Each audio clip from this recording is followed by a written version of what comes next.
Hello and welcome to a new episode of Rosegun's Days. The last episode was a short one, but kind of an intense one, so I'm just gonna dive right into it and get started on the summary. I almost said content warning, but we're swapping it around this time. Or are we? I should just get that over with. Hold up. Let's just lead with that, as usual. I got a little too excited. Here we go. Here's your trusty content warning for Rosegun's Days, which needs a small addition that I will get through. Violence, gun violence, racism, sexual content including references to assault, misogyny, alcohol abuse, characters dealing with trauma and depression and a variety of other mental health issues, and also discussions of human trafficking. So keep all that in mind. I will add more warnings, more specific warnings if necessary, to both the description of this video that you're watching right now, and it will be on screen right now. So, yeah, it'll be up there. Because I don't know what's going to happen yet, because I've heard it before, so I won't be able to tell you what's going to happen until I finish doing the reading, but I'll edit it in. So, with all that said, last time, it has been a while since the last one, but we saw an actual pasta gathering during, in the story. I'm getting my, what happened in the episode and what happened in the story confused, so bear with me here. Hold up. During the last episode, the crew had a pasta gathering, and it had been a while since we previously saw a pasta gathering in the story. There we go. That was a normal sentence that a normal person would say. Finally. The big difference between this pasta gathering and the old one was, well, the crew's gotten really big. So big, in fact, that it's really inconvenient to serve pasta to this many people. It's basically a long party now where the goons, shall we say, get, alcohol, nice music, they get to hang out with the Primavera girls. And the higher-ups are the ones who actually do eat pasta. So there is still pasta at the pasta gatherings, don't worry. And the wandering dogs are invited to this specific pasta gathering. Although everyone aside from Zell is too nervous to actually enjoy the pasta. They're so nervous, in fact, that Rose takes them aside for a more private meeting. And during this meeting, she officially asks them to become her personal guard, which is why they're here in the first place. She briefly goes over her ideals to the kids, what she stands for, what she's fighting for. Which does not make things easier for Zell, because she essentially comes to the conclusion that based on Rose's ideals and what her goal is, Rose is a person who must not die. She comes to this conclusion while having the task of killing her. So, oops, that's a problem. Because this means that Zell essentially needs to choose between saving her father and saving Rose. And it's a tough one. She actually does get the chance to carry out the assassination, but she hesitates. Only to turn around and find Rose standing right behind her, fully aware of what she was about to do, which is poison Rose's drink. Also, seeing that Zell decided not to go through with it in the end. Zell books it out of here, realizing that she's been caught, but Charles does manage to catch up to her. Before that, before the next sentence, We find out that Wayne also knew exactly who Zell is, what her whole deal is. He's potentially known the whole time. And that, paired with Charles catching up and her emotional distress in general, I'm sure, leaves Zell to confess. Which crushes the Wandering Dogs, Charles in particular. They're all baffled. And that's where I ended the episode, because you know I love me a good cliffhanger.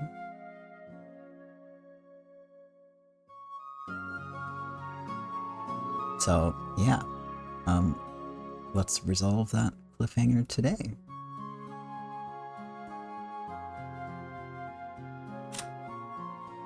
At least I hope. I hope it gets resolved and we don't, like, cut to another scene that's unrelated, because that would be just the worst. And, Ryukishi's entirely capable of doing that. But, yeah, we'll see.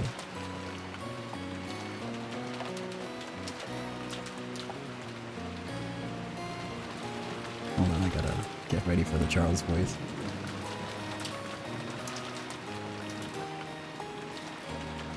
Also, forgive me for not actually yelling when there's yelling happening. I'm physically incapable of yelling. So, it's just not a thing I can do. And also, I think my neighbors would be kind of mad, despite yelling a lot themselves. The world is unfair. Alright, yeah, okay.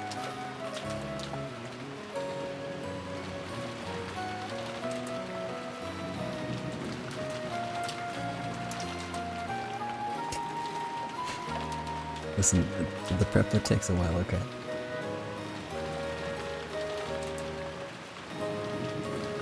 Tell me it's a lie! Aniki!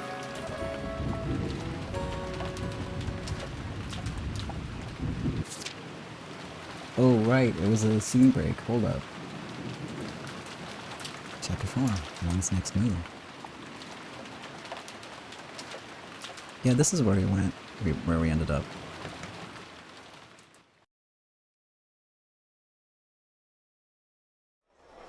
Man, I didn't need all that prep work.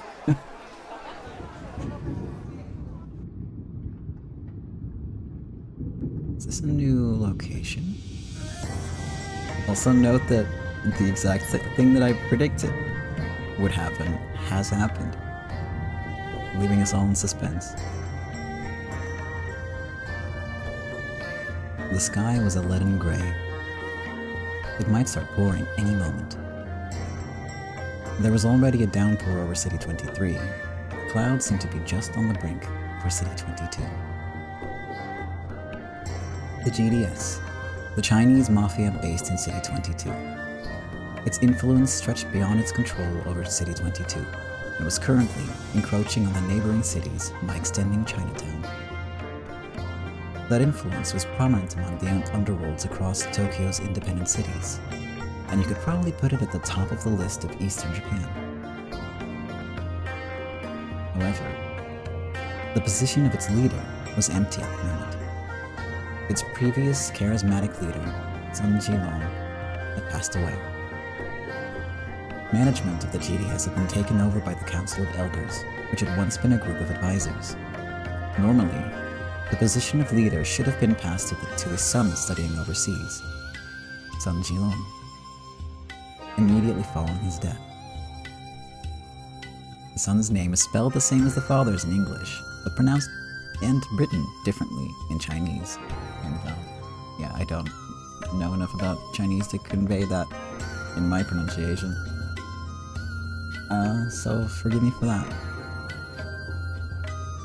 The father's name is written with the characters for purple dragon, while the son's name is written with the characters for young dragon.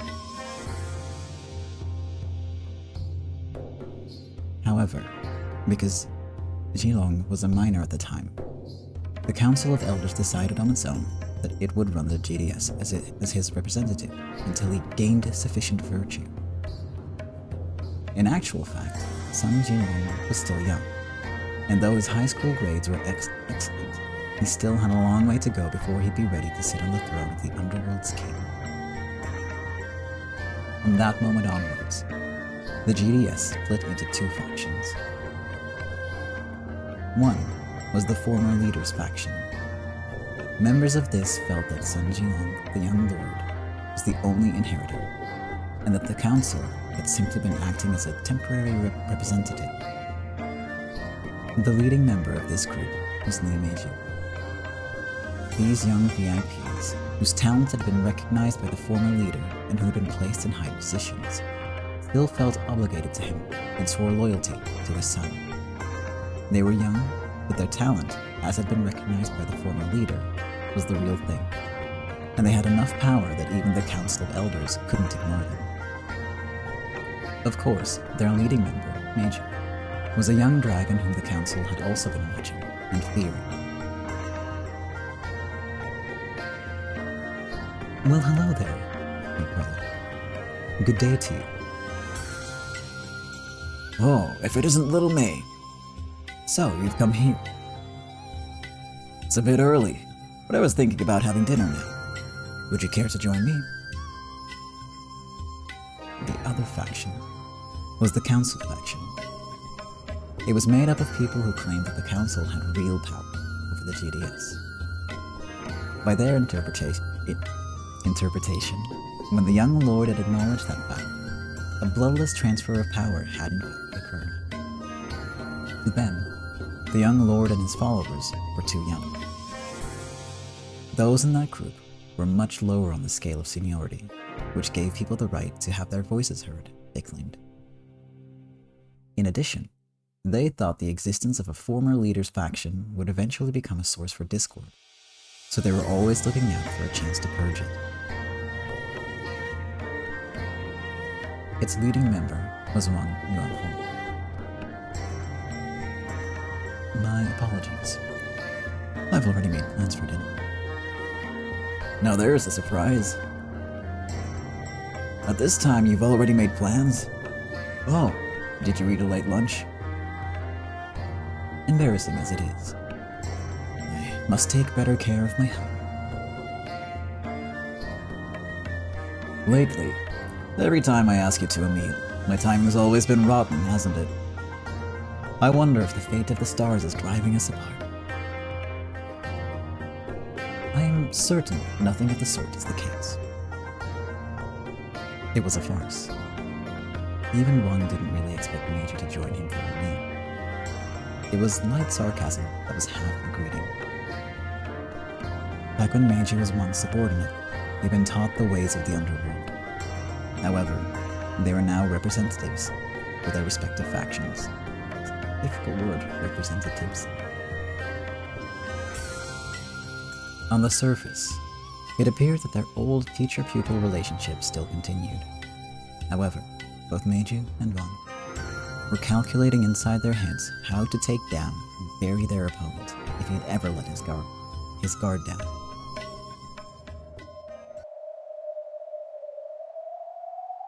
Hey, little May. We're both people in this line of work. Who knows if we'll ever get a chance like this again? Once in a lifetime, is it? There may never be another chance for us to meet under such peaceful conditions. Knowing that, will you still refuse my offer?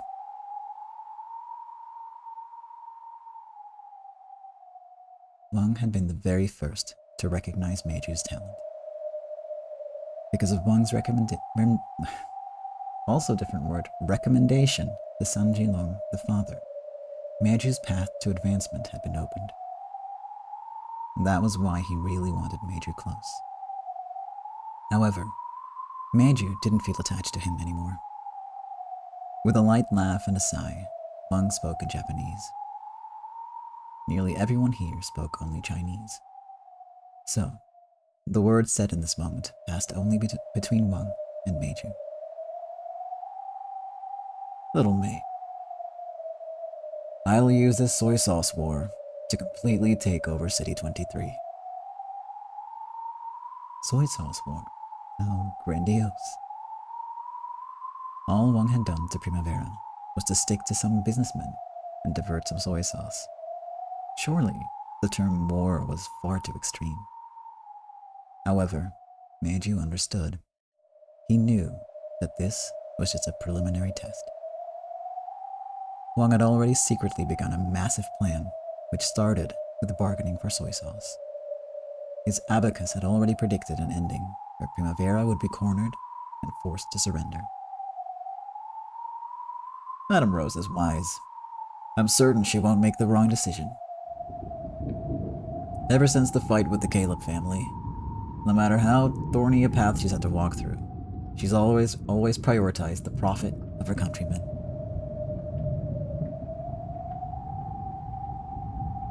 Just checking if that was the right characters. It was. After all, she is a perilously pure human being.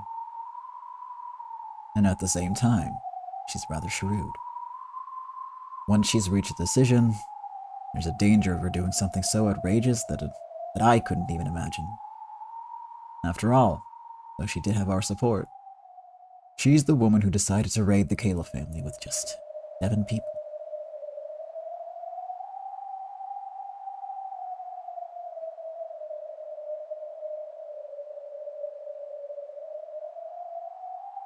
Such a shame that such daring would be wasted on a woman. She isn't short-tempered, but she's considerably dangerous. So, you plan to erase her? Watarubi has already taken action. She'll probably be on her deathbed within 10 days. After that, the new leader will be Richard, who may have the same countryman-first attitude but has none of Rose's charisma. Do you want to make him and Primavera accept our peace? How do you think we should go about it? Well now, I'm afraid I'm too immature to know. We need a carrot.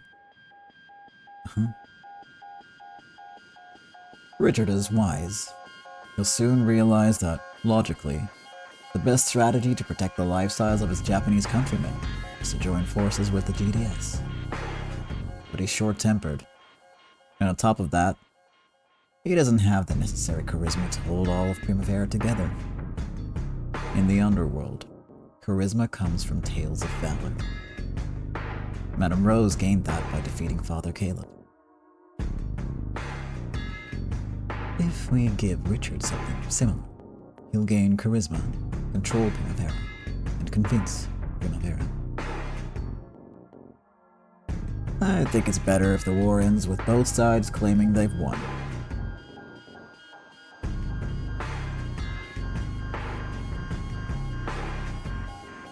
People think that wars can only end with a resolution, or else as a draw. But there are rare cases where both sides come out as victors.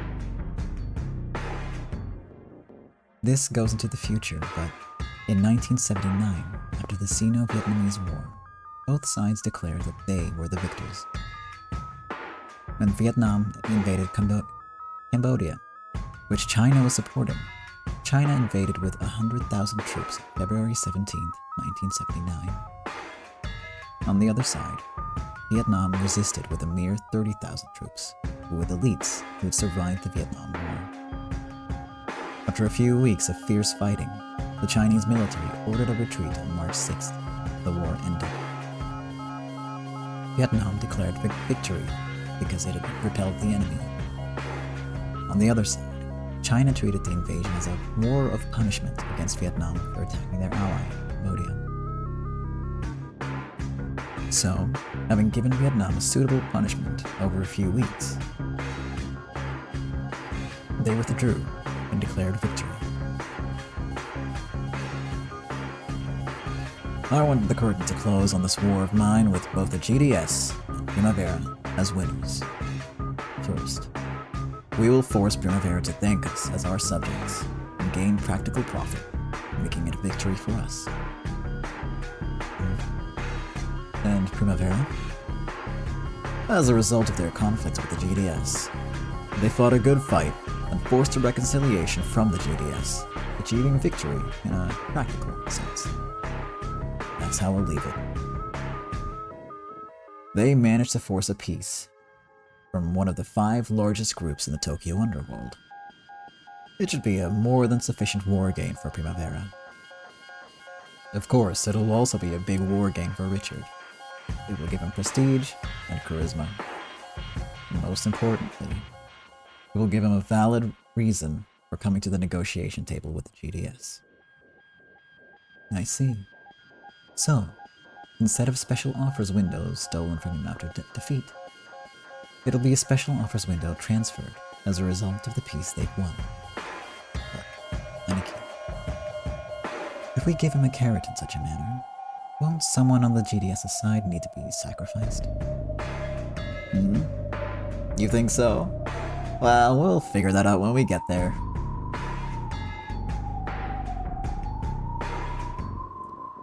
If we're looking for a sacrificial leader who can win over Primavera, the group which still represents City 23, then who might be appropriate, I wonder? True. Let me know if you think of anyone, okay?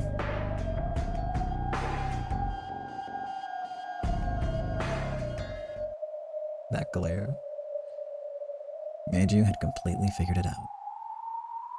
In exchange for making Primavera accept an unreasonable demand, the Council of Elders was planning to give them the honor of victory in the conflict. And as a sacrifice, they planned to offer the figurehead of the former leader faction, the young lord. He was an eyesore to the council, and he was the person who'd been promised the position of next head, at least ceremonially. If Primavera took him down to put an end to their conflict with the GDS, it would make for a great story to their credit as a parting gift. It would earn Primavera the respect of the surrounding cities, and the GDS would have proved that Richard Myogi was a small-scale general, but not one to be underestimated. Historically speaking, it isn't rare for the victors to praise the defeated. Even the Spanish Armada was happily referred to as the Invincible Armada by England after they defeated it. The hunter would never degrade the prey he caught. He praises and overly values the loser, so that he can go on and say how big it was and how incredible he was for defeating it. Hey, little May. After thinking about this a bit... Yes? Won't you share a meal with me? If you aren't hungry, then I wouldn't mind just having some tea. I would hate to lose you. Wang's Japanese pronunciation was slightly vague. It sounded like Oshi, hate to lose, but it also sounded a bit like Oshi, to want. Or maybe it was a mixture of the two. Wang Yuanhong was the man who had spotted Meiju's talent first, raised him, and who was now called honored brother by him. So, this may have been a bit of compassion, a final bit of advice. If the young lord disappeared, the former leader faction would be purged. Its leader, Meiju, would not escape that purge.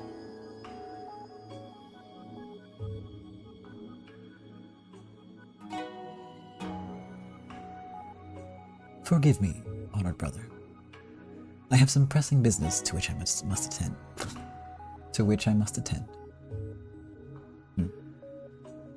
I see. Sorry to delay you. See you soon, then. Please excuse me. As Meiju bowed and left, Wang watched him go with a calm gaze. However, his eyes looked just a little dry. Finally, the sound of rain began to come from the roofs. The sky, which had been holding back until now, crashing down. Youthful as ever, I see. It's true that the special privilege of the young is that they can postpone all sorts of decisions, but... You don't have that much time left, so you're no longer able to choose your future, yes?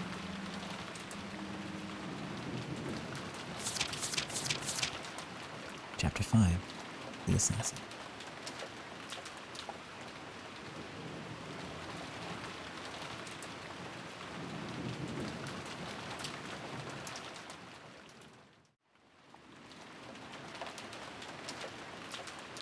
Zell was cold all the way through. She was lying on a bed, wrapped in a bath towel. She wasn't sleeping.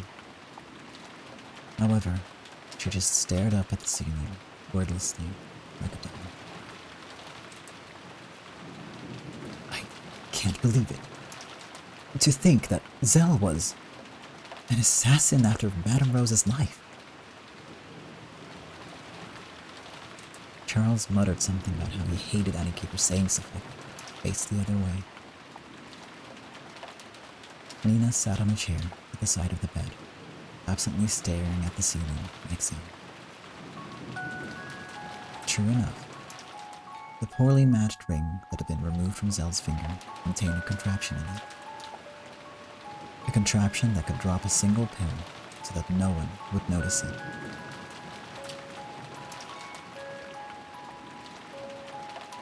Her greatest weapon is her appearance, which doesn't look anything like a hitman. She's apparently assassinated several big fish in the criminal underworld. The proof that she's Hitarubi, the assassin, is the butterfly tattoo on her neck. There's no way that's the only tattoo like that in the world. You obviously got the wrong person. Shut up, Charles. No one's asking for your opinion. Apparently. It was all planned from the beginning. Everyone knows that Madame Rose feels compassion for ladies of the evening. Making use of that, she dressed up as a recently escaped lady of the evening and jumped in front of Madame Rose's car that night. You're lying. There's no way she could conveniently jump in front of the right car on purpose. Shut up, Charles. It was known that Madame Rose would go to the GHQ on that day. They were lying in wait along the road, returning to City 23 the whole time.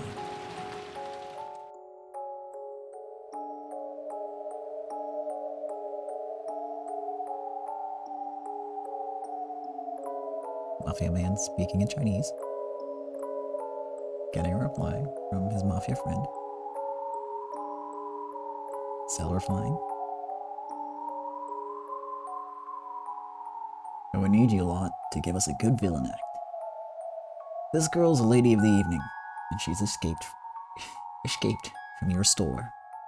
You chase her. That's the plot. Got it?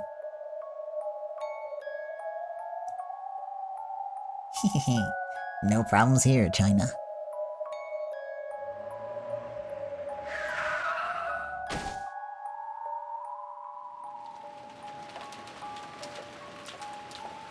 Then, she curried favor from you and used you to gain the trust of our high-ranking members. Liar! The easiest way to get close to Madame Rose was to gain Primavera's trust. But surely, young people burning with ambition would be convenient for that goal. Their first accomplishment was during the backdoor employment agency incident. The person who claimed to have heard the first clues to this was Zell.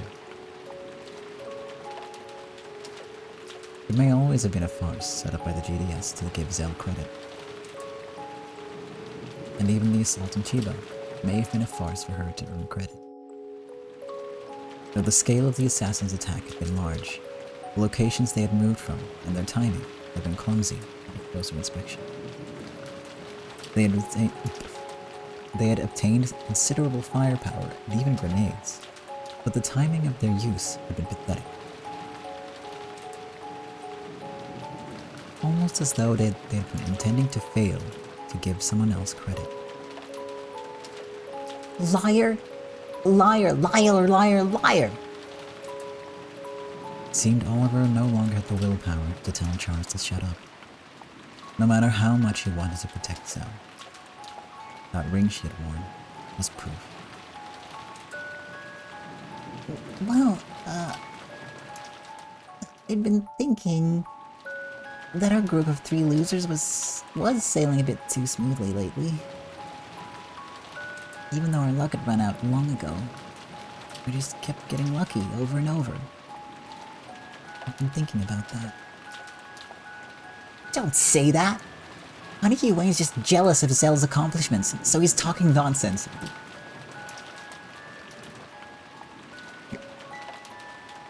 Okay, one thing I never expected was for Charles to turn on Wayne like this.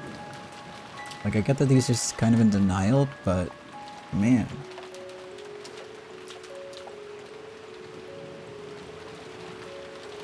I never thought I'd hear that from him.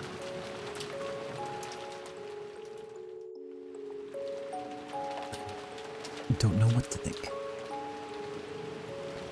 Please, Zell. Let me hear it from you. Won't believe anything but that.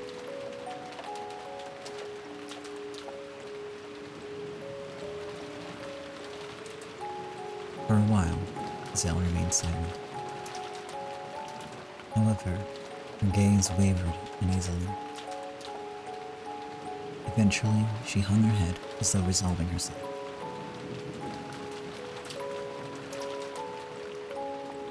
I'm sorry, everyone. Lies! Lies, lies, lies, lies, lies, lies! Charles screamed as though trying to cover up Zell's words. With a lifeless, forced smile, Nina couldn't help but let out a sigh. Oliver ground his teeth together so hard it seemed one of them might come out, quietly punching the floor. So, you acknowledge that you tried to kill Rose-san? Yes, boss. Charles wasn't yelling anymore.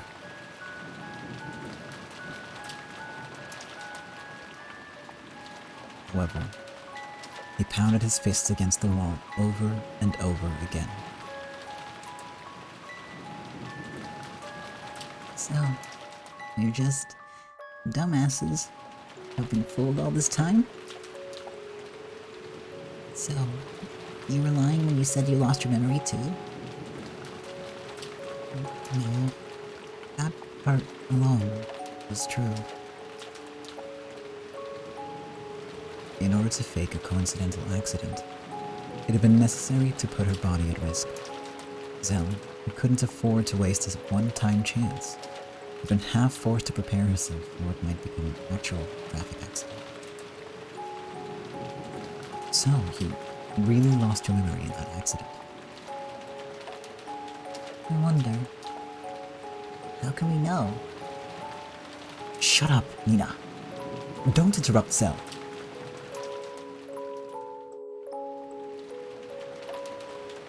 So, when did your memory come back? Right after the attack in Chiba. Xiaolun, who had been tailing Rose's group, was supposed to tell Zell about the attack before it happened. At first, when Xiaolun had winked at Zell, she hadn't understood what Xiaolun meant. However, as she looked into Xiaolun's eyes,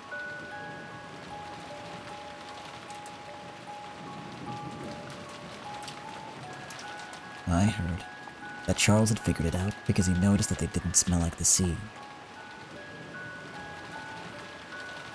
Zell told me. At the time, there had been a peaceful mood in the restaurant. Also, Charles and the others had been starting to lose the feeling of tension they had felt up until then. At that time, Zella tapped his shoulder.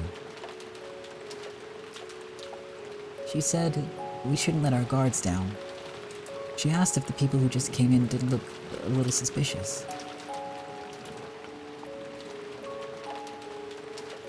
I see. So, it was an arranged accomplishment.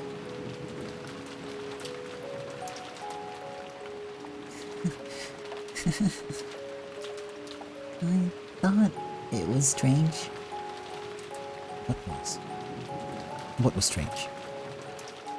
The dropouts like us are making such a difference like that. Normally it'd be impossible. It'd be impossible for us to do something that important.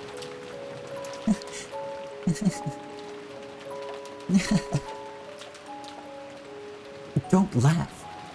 I believe Zell. I'll never believe that Zell was an assassin.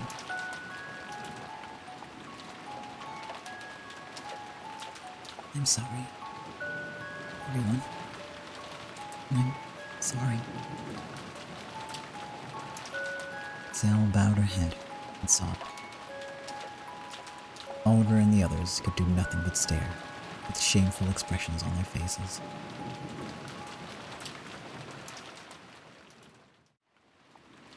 However, you stopped putting the poison into Rosan's glass a moment before doing it. Why?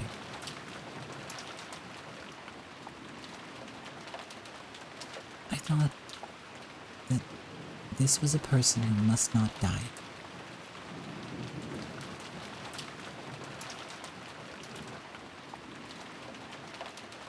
Wayne said nothing, just closed his eyes and let out a long sigh. To him, anyone who tried to assassinate Madame Rose, whom he revered, was someone so despicable that he could never kill them enough. It was as though he was quietly letting out all of those feelings with that long sigh. I've been ordered by... Excuse me. I've been ordered by Richardson to kill you. Wayne's son. Oliver hurriedly rose to his feet, looking towards the others for support. However, Nina was still just looking at the ceiling with a forced smile. Charles was slumped over and wouldn't meet either of their eyes. Calm down, Oliver. Madame Rose ordered me not to kill her. To me, Rosan's orders are the most important in the world. I follow Rosan's orders and intentions first. Wayne's son.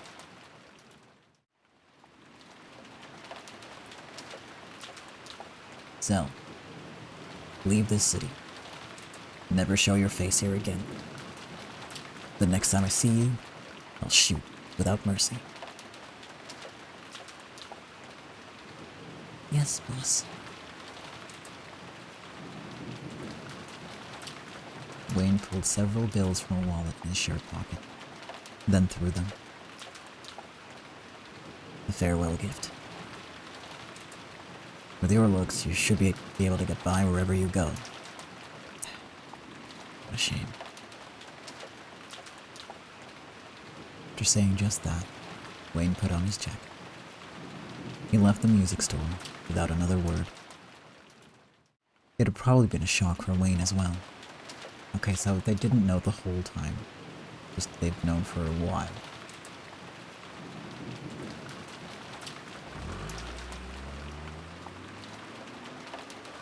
When Zell heard the sound of the engine in Wayne's car, she stumbled to her feet. Zell. Everyone. Thanks for everything.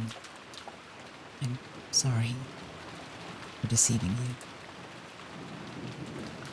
Charles, still hanging his head, didn't answer.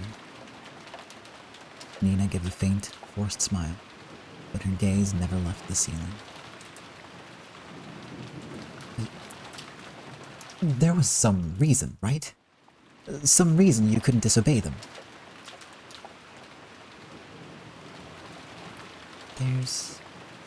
There's no excuse for what I did. After all, it's true, I deceived all of you. There's nothing a liar like me could say after all that. Zell put on her still wet clothes and went down the stairs without even touching the farewell gift Wayne had left. She would probably leave this place. No, this city. Oliver wanted the other two to try and stop Zell too, but they didn't move. over and over again. He looked between them and Zell as she disappeared into the hallway and yelled. I can't yell, hold on. There's a lot of yelling in this episode. In this bit.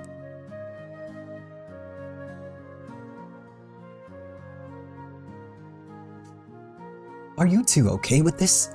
Hey, Charles, Nina.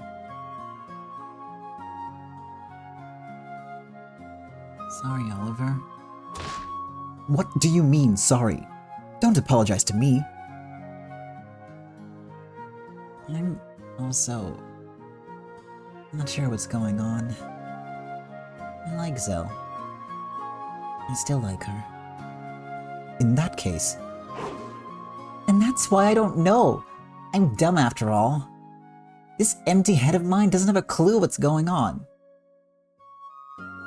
Charles violently scratches at his head, moaning as though suffering from emotions he couldn't express. Watching this, Nina smiled with cloudy eyes and said, It's not like I'll start hating Zell. I know we'd really better be grateful. She let us three losers see a happy dream. We're comrades, aren't we? The four of us swore that, right? Am I wrong? And that was the dream. It may have been a good dream, but it was all a dream. We've been a bunch of dropouts from the start. Both now and in the past. It's just the same as it's always been. Nothing more to it. I didn't think you were so cold-hearted. You've disappointed me. Oliver dashed down the stairs, calling Zell's name.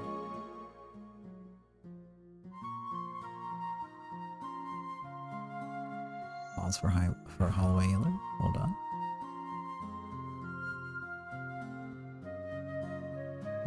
Blissfully short bit of yelling.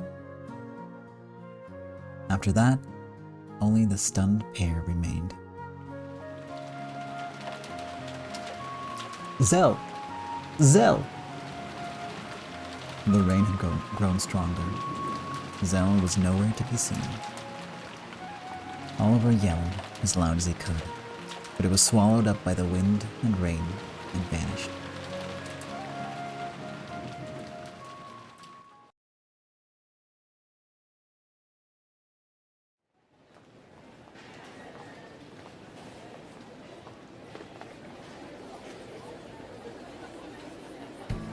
Sorry to keep you waiting.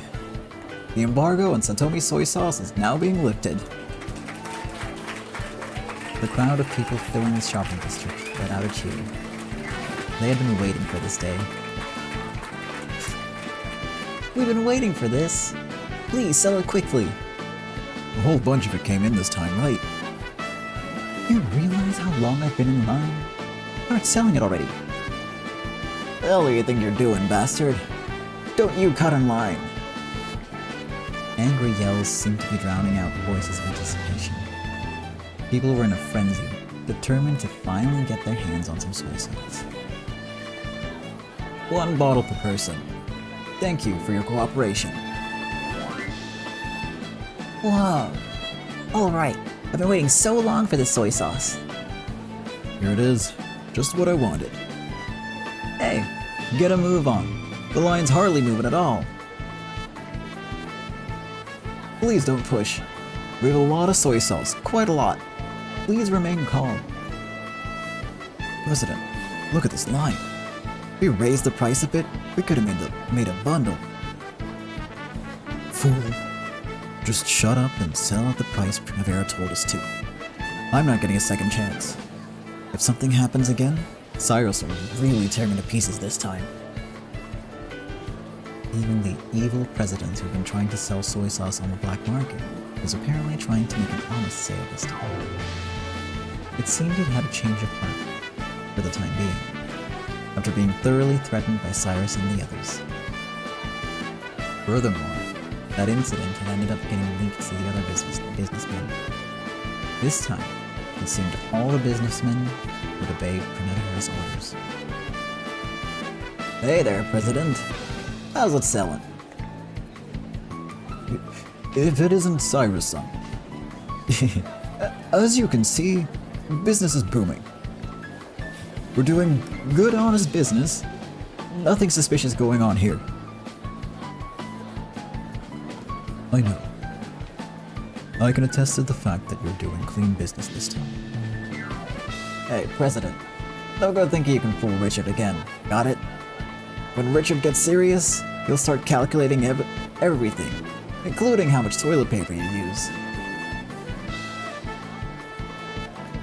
Actually, some people are starting to take that story seriously. I would appreciate it if you refrained from spreading it. Oh, is that really so bad?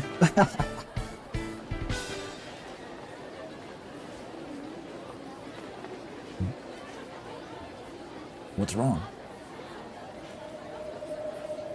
The long line of people pushing towards the storefront. The yells and fervor were the same as ever, but the mood suddenly changed. There was no difference in the people at the front, who were about to get their chance to buy soy sauce, but the area behind them was starting to mutter. They spoke to each other uncertainly, felt surprised together. Some people even left the line after waiting there for so long. Huh? What's going on here? Isn't that a bit strange? Pardon me. I have an urgent matter to bring to your attention. At times like this, it could hardly be anything good. President, we're in trouble. Those Chinese guys are selling soy sauce at less than half our price. Less than half? Hey, did you hear that? Sounds like Chinatown just bought a whole bunch of soy sauce too. Huh? Really? It costs less than half as much there? I knew $33. Dollars? Yeah, dollars. I knew the $33 per bottle was a ripoff, even after the war. Even the Chinese merchants are selling it cheaper. Hey, soy sauce always used to be about that price, right? I thought there was no helping it being expensive because of the war, but... Damn it, Primavera. So you were ripping us off after all.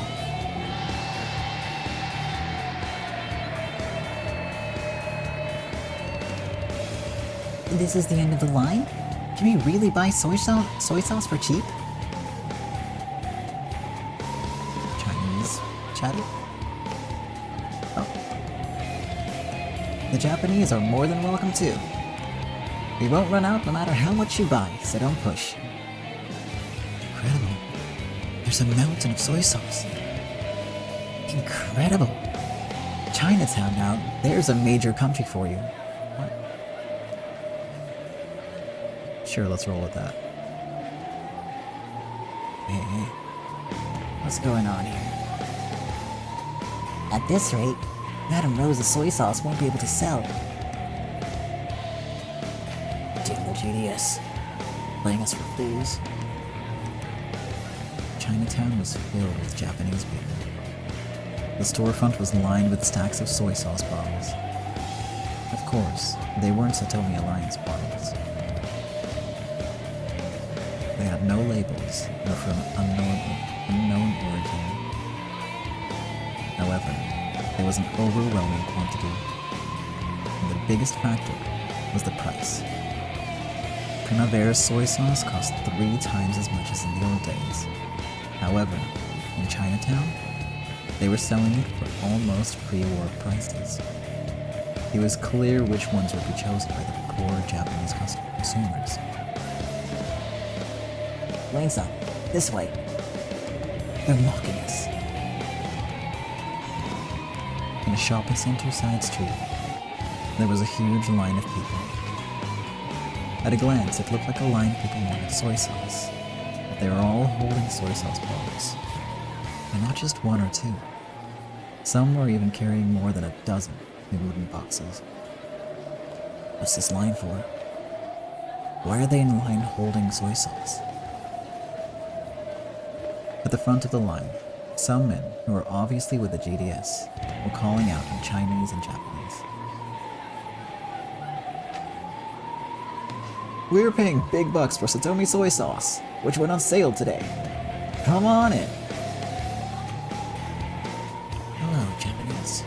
Come on in. So, you're selling 3, is it? Thank you very much. We've got a lot here. 12 in total. You'll really buy all of these, right? Oh, Chinese guys, you're buying them for more than the selling price. You sure your wallets are gonna be okay? We love Japanese soy sauce too, but Primavera won't sell it to us, so we're buying it from you all.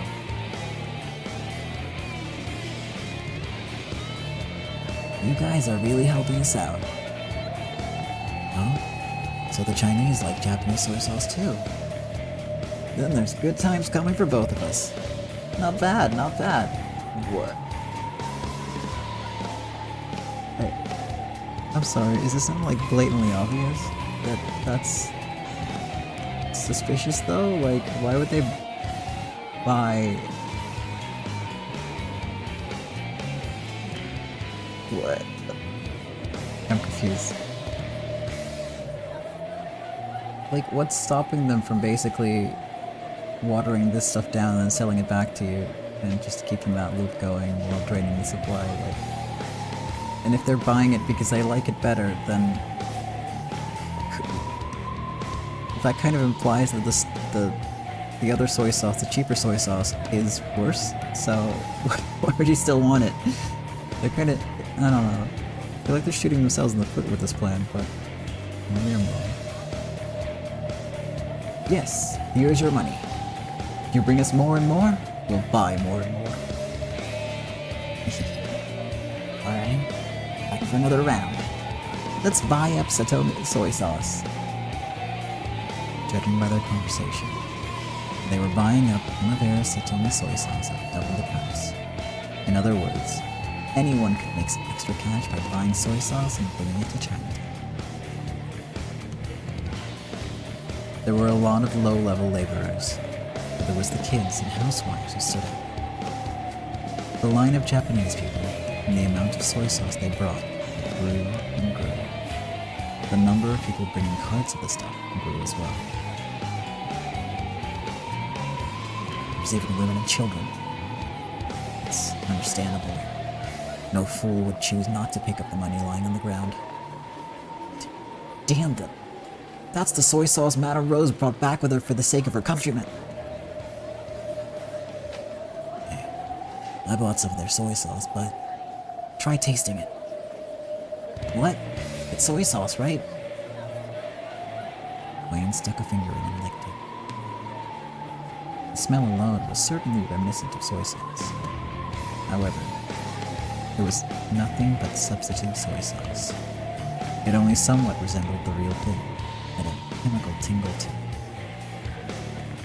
In the past, people had put up with this taste to remind themselves of soy sauce. However, it certainly wasn't something anyone could accept after tasting real, Chiba-made soy sauce. It was nothing more than fake, with a soy sauce-like color, flavored with chemical seasoning. When Wayne spat it out, his subordinates raced to have a taste. This is just that disgusting substitute soy sauce. Rose-san went to talk to Chiba because she wanted to bring back real, delicious soy sauce. But now, these people are selling that in exchange for fake soy sauce? They sold their real Satomi soy sauce for spare change.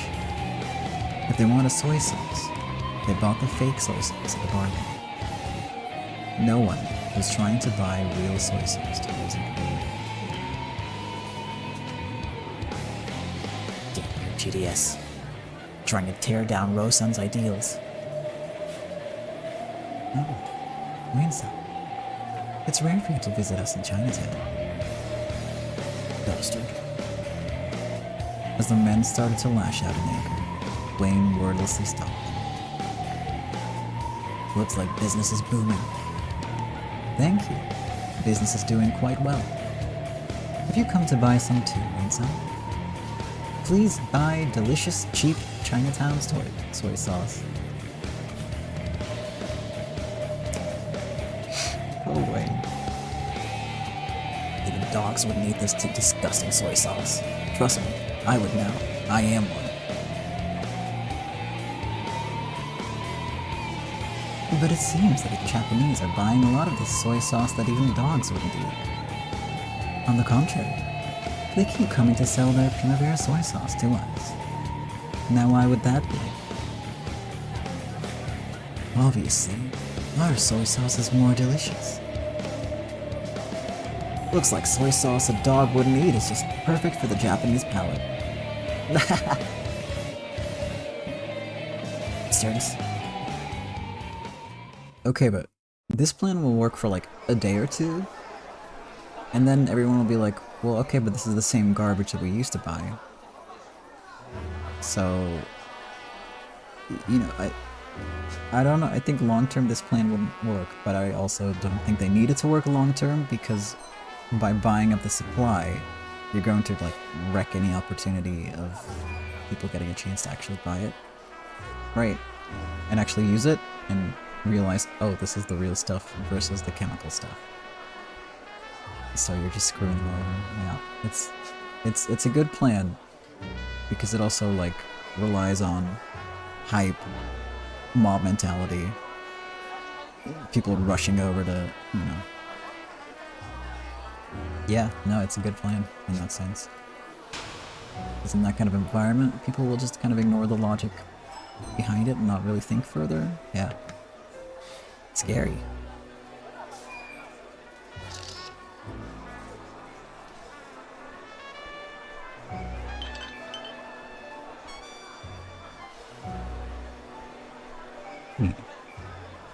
Quite an interesting show. So, this is the soy sauce war you spoke of earlier, is it? Nothing of the sort. This is only the beginning. However, won't it be a significant financial burden to buy up so much of Primavera's soy sauce?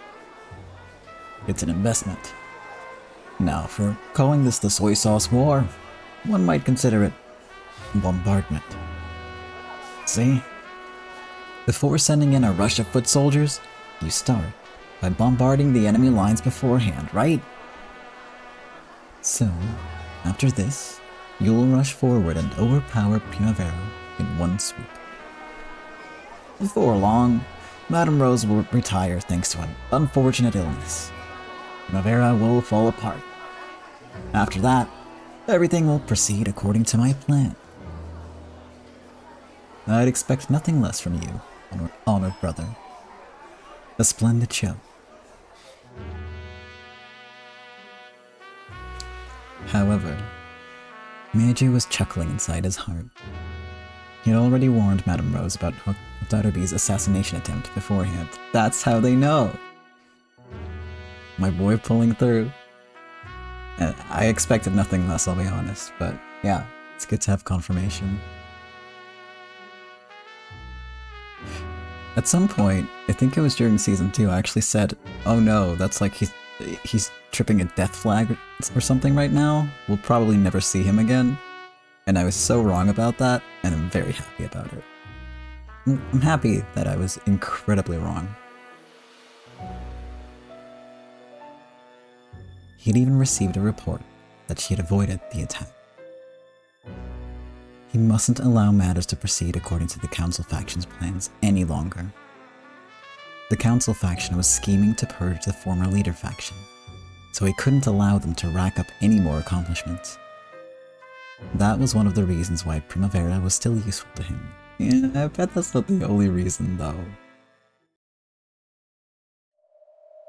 I think he just likes them, honestly, at this point. What will you do next?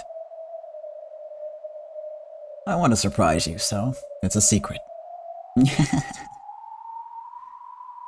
The bombardment is finished. Now we charge in. Of course, in a money war sense, see? I'm truly excited to see what happens next. Little May, I want you to have a good look at my work against Primavera. You may take your hat off to Primavera. Well, I'm actually recording during the day for once. And, it's noisy out there, so sorry about any, car honking that happens randomly.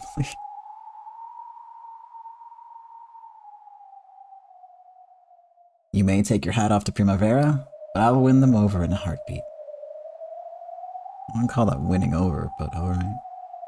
And once that happens, won't you change your opinion of me and stand by my side like you did in the past? There's no need to change my opinion. I have never looked down on you, honored brother.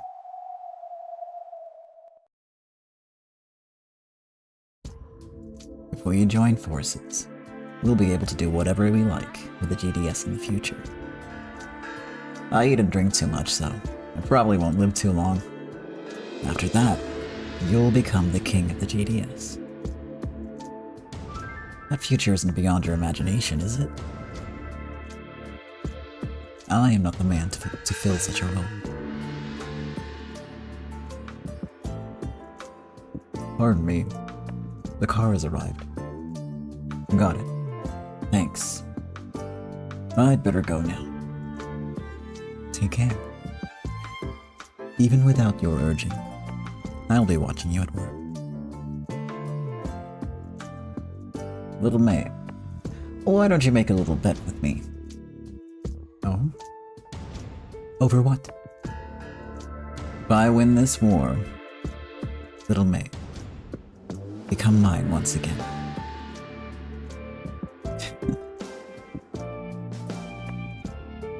I didn't actually laugh, but I couldn't get this out. I don't know. He looks like he'd laugh. Anyway. A perfectionist, what can I say? You jest. Oh, I'm serious. With you and me together, the sky's the limit. I want to spend all of the time I've been given on the rest of my life with you. Your time, which you say is more precious than gold, silver, or diamonds. Now there's a surprise. That's just about as extraordinary as a proposal. It's just about as extraordinary as a proposal. I see. Yes. True enough. We'll see the same dream and climb towards it in a three-legged race. Saying I want to offer the rest of my life is like saying I want you as my wife. So, are you in on this bet?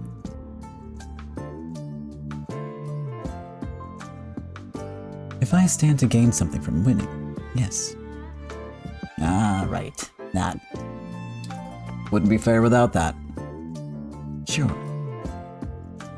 What do you want if you win? Say whatever you like. In that case, I'll take the same thing as you. Huh? I'll have you give up the rest of the time remaining in your life to me. Can I consider that your answer? We can deal with that after the bet has been settled. You want to hurry, honored brother. The car is waiting. Yeah. See you later, Little May. When there's time, I'll contact you again.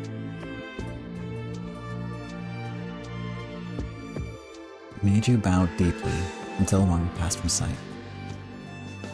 Once he was sure the other had gone, he called to Xiaolan. Xiaolan. The skylight opened, and she slipped in through it. Do you have any information on what happened to Hotarubi after the assassination failed?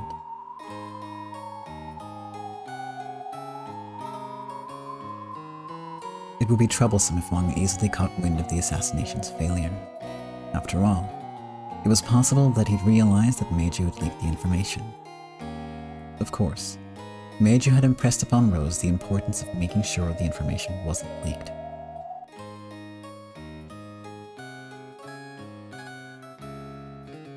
I haven't heard anything about them killing her. I can't imagine Madame Rose the philanthropist killing her, even if she doesn't. It would be helpful if they kept her confined for a certain period of time.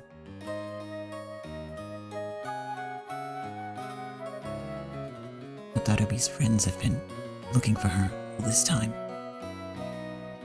Either she's being confined, or she may have disappeared on her own. Disappeared on her own? In exchange for us not taking your life, you must leave the city. It was possible that Rose would set up an arrangement like that. However, that would change the situation slightly. Hotarubi knew that if Wang and the others heard of her mission's failure, father's life was over. There's a chance that Hotarubi will make a desperate attempt to rescue her father.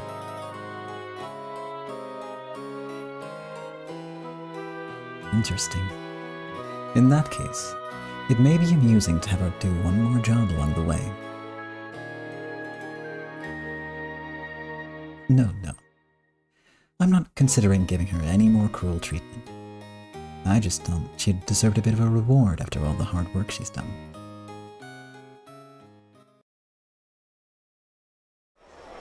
I wonder what that means. It says that Mir was Wang a little bit cute towards the end there. Just a little bit. Like he seemed genuinely excited at the prospect of being on the same side as Meiju again.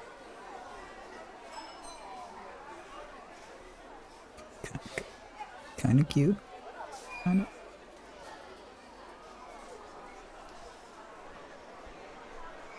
Zell was amidst the bustle of City 22. Her face was weary, and her eyes were cloudy. She wanted to crouch down from exhaustion, but stopping wasn't an option to her.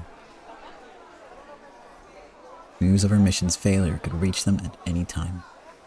In fact, going by Rose's expression, Zell's true identity might have been discovered. In other words, it was possible that they had penetrated even as far as the fact that the GDS had sent her. She might not even have one last chance. She and her father might be killed immediately. She had to save her father as quickly as possible. However, she didn't know where her father was being held. The GDS weren't fools. They knew better than anyone that Zell was an assassin not to be underestimated. As a result, they had guided her to her father on their meeting days, blindfolded and under the ground. So, Zell didn't know where her father was being held, except that it was somewhere in City 22. However, she had to keep moving, searching for a clue. She'd hardly eaten anything since then. Her body hurt from sleeping in back alleys, which she still wasn't used to. She had no money or weapons.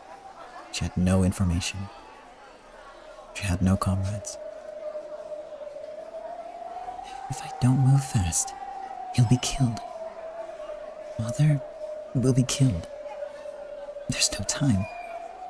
There's no time, but if I lose Father, then there's no point in living. In other words, if Father dies, it's the same as me dying. In that case, I have to give up my life. As I staggered, I bumped into the shoulder of a passerby. When I quickly tried to apologize, my arm was suddenly grabbed from behind. Before I could cry out, consciousness faded.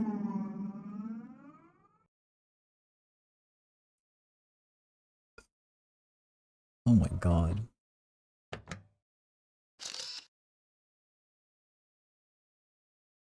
Wow.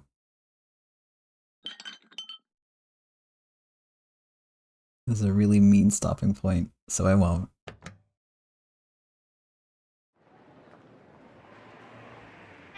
But I considered it.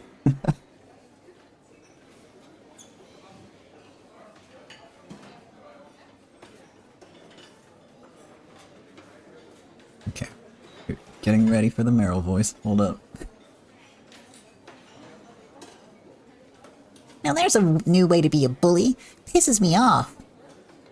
In Primavera, the core members were filled with indignation at Wang's harassment.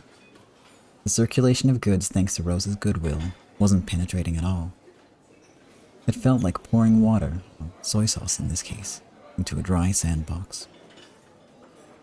We might be able to keep the businessmen in line, but we can't do that to the ordinary townspeople.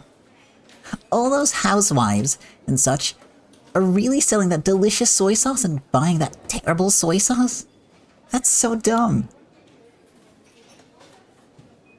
If the tastes were the same, cheaper would obviously be better. But even the taste is completely different, right? Everyone will get tired of that terrible soy sauce before long. I agree. It's true that people are losing their cool at the thought of free money now. But when they calm down, even a monkey could tell the difference. They'll know which soy sauce is the real thing, unless they don't taste it before they sell it, which might be what they're banking on.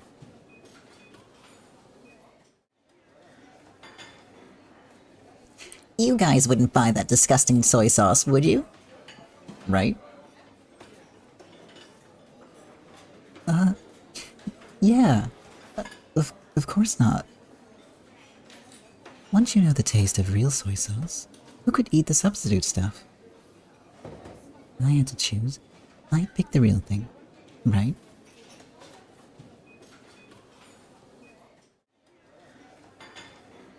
Stella noticed a strange difference in enthusiasm in the girls. It felt as though they didn't really agree on the inside. However, right now, Rose wasn't faced with feelings, but with reality. What do you mean?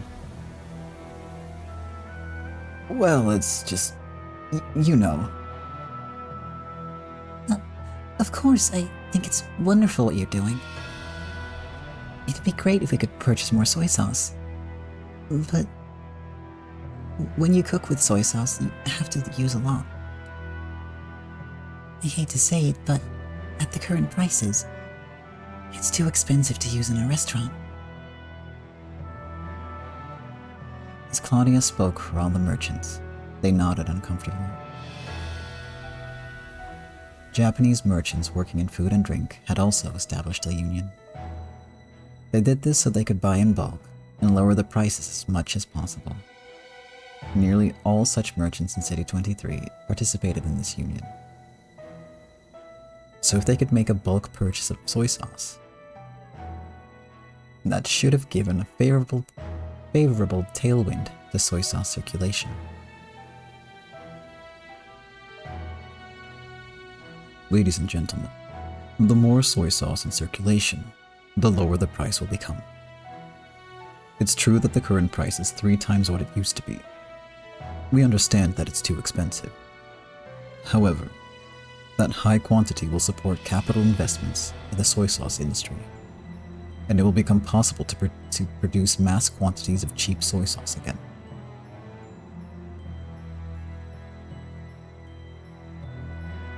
Everyone, if you want to regain the soy sauce culture we lost, we'll all have to work together. In the near future, the price will definitely return to what it once was. Can't you lend us your strength until then? Then, when the price gets cheaper, we'll definitely buy it then. Those in the soy sauce industry managed to rebuild a production system that had lost its foundation, selling soy sauce as a luxury item. They've now gone a further step, and are working hard to make soy sauce in a way that puts it in the hands of the common man again. They're putting in an extraordinary effort. Can't we join in on the effort they're making? Soy sauce culture is a Japanese tradition, isn't it? Let's take our culture back together. Rose's fervent speech was a fruitless effort. The merchants hung their heads, smiling vaguely and looking apologetic. Rose felt a stabbing pain in her chest.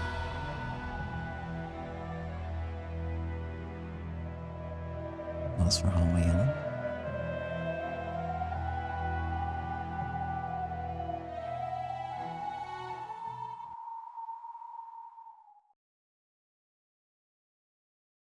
I'm sorry, Rose. I'm really happy you feel that way. Soy sauce is the drop of our Japanese souls. A sad flavoring that we can't get easily now. And of course we want to cook with soy sauce. We want that good old smell to be drifting through the streets. But we aren't doing our jobs as a hobby or for fun. We're working as hard as we can to earn money for food.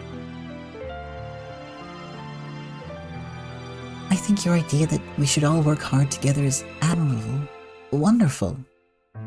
But it's impossible. We aren't all rich like you are. We can't bear that burden. Claudia. I'm sorry, Rose. I didn't mean to say it so harshly. Your ideals are wonderful. No one here doubts that you have magnificent ideas. But we're poor. Even if we wanted to buy real soy sauce, we don't have the money.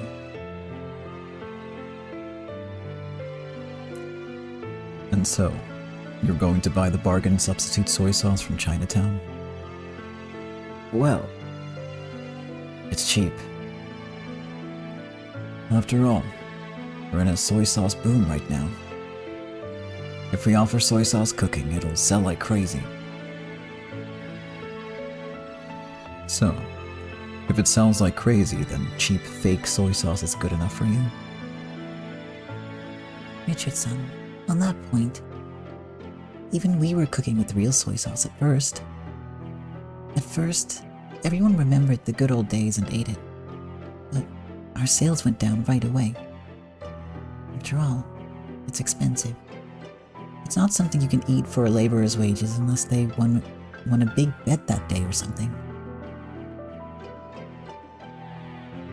But our customers want to eat soy sauce cooking. Which means we've got to make do with the substitute soy sauce like we've done before now. That substitute soy sauce used to be fairly expensive, but thanks to Chinatown, it's suddenly gotten cheaper. We wouldn't want to use substitute soy sauce if we didn't have to. However, this is the consumer's decision. Everyone wants to eat soy sauce cooking, but they aren't willing to pay for it. After all, they're poor.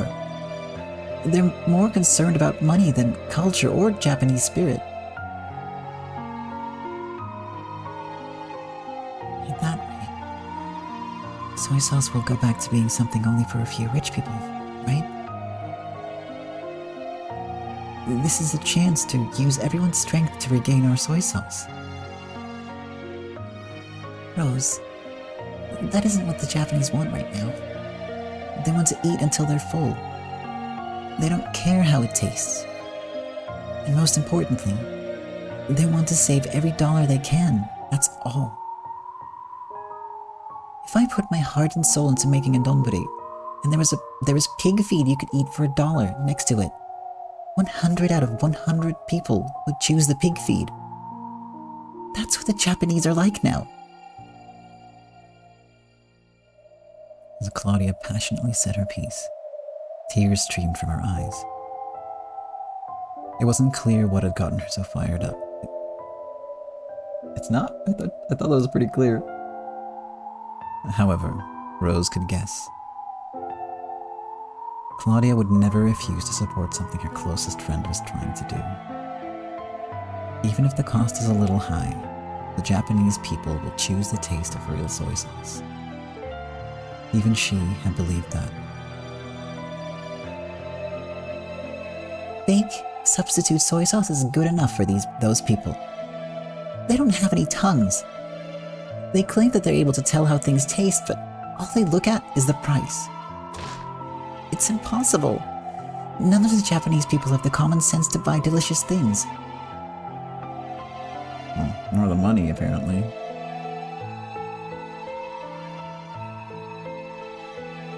Like, don't get me, like, I get where the poor people are coming from, I gotta be honest.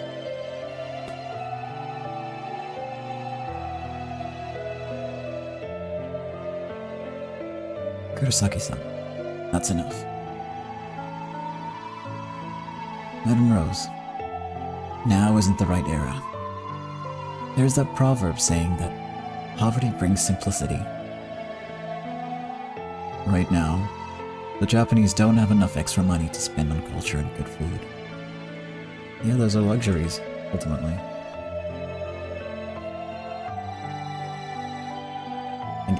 I get it, yeah.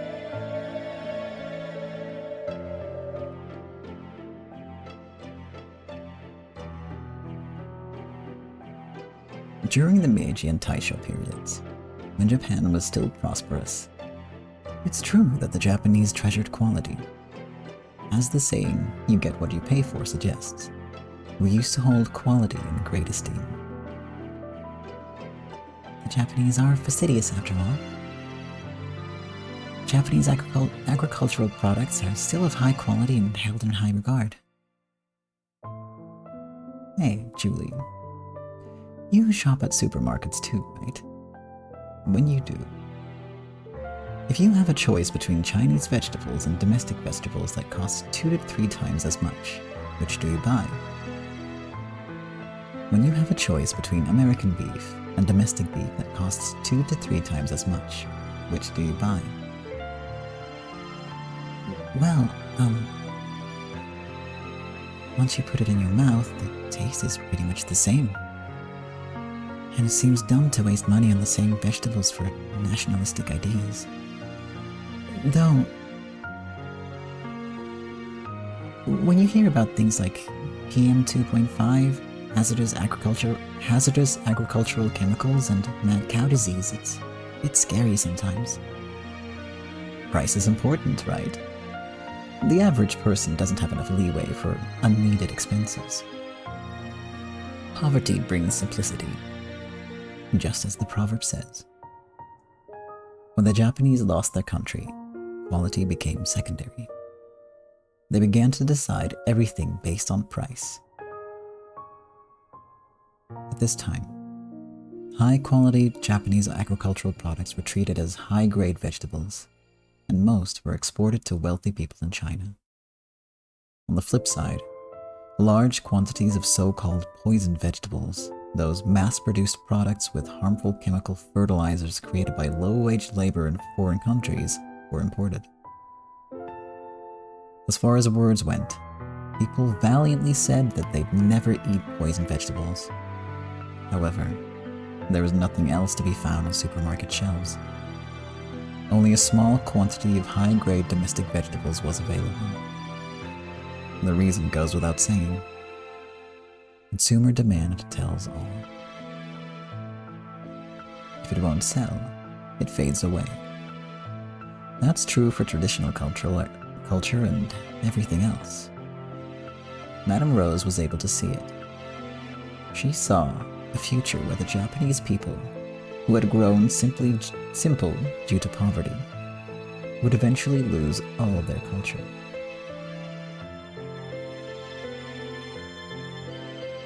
The Japanese love of small change made them sell away real soy sauce by their own hands. Then, reluctant to give up their change, they willingly bought up fake soy sauce. If that represented the needs of the consumer, the merchants would have to obey. Even though they'd wished that everyone remembering soy sauce fondly would cause a revival in its distribution. That wish was only lip service. They only wished, and no one tried to share in the effort and pain it would take to make it come true. The Japanese are fond of phrases like, "both parties in a fight are to blame," and "the rich never quarrel." and wise men stay away from danger. They treat being unconcerned about everything as a virtue. Ignoring things as cool, and passionately getting involved in something is uncool. I feel like nowadays that's kind of universal, and also a very like angsty teen mindset. But there's some people who never grow out of that. There are strange people who are refusing to show a reaction is the adult thing to do, and simply sitting around quietly like a tree is an ideal. How could a people like that protect anything they'd inherited? Our world of 21st century Japan doesn't exist because the Americans and the Chinese destroyed everything. This day came because we Japanese ourselves never put in any effort.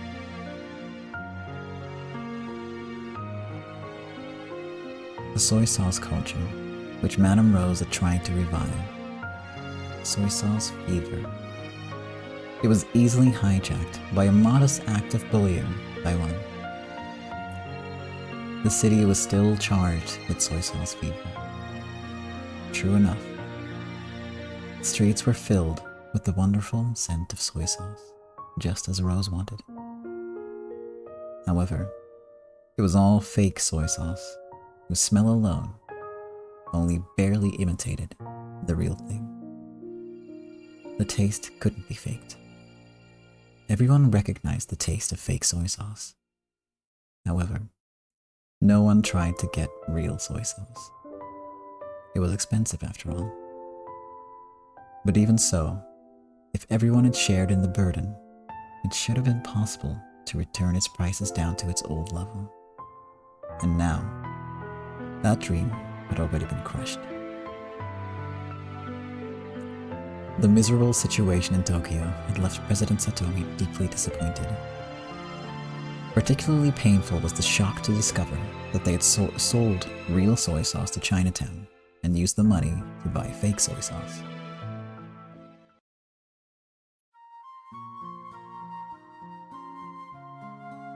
Well, I do understand that the people of Tokyo are all poor and have it rough. Satomi-san. Satomi's voice through the phone was disgusted. Sales were excellent, and the soy sauce sold out on the same day. Because people in the soy sauce business heard that report first, the shock had been massive when they'd learned the truth. The craftsmen are filled with disappointment and anger. They're saying the sellout Japanese of Tokyo could never appreciate the taste of soy sauce. As I told you before, many of us in the countryside consider Tokyo dwellers to be country dwellers who sold their souls to the occupying forces. Part of this plan had been to somehow win them over and soothe them, but with this incident, they've totally lost the desire to sell soy sauce to Tokyo dwellers.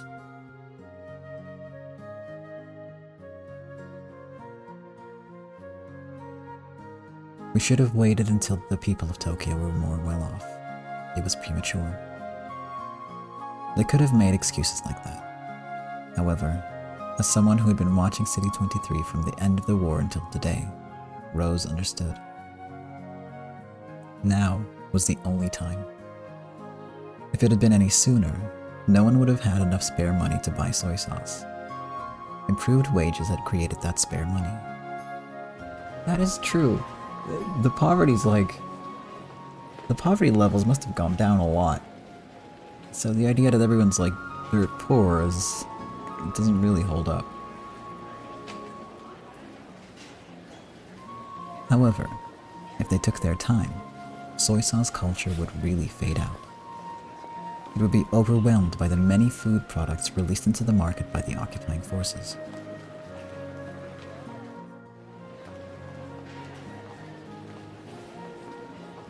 If you ask the man, they might complain about this being impatient or the result of a woman's shallow thinking. However, Rose's feminine instincts had clearly picked up on this.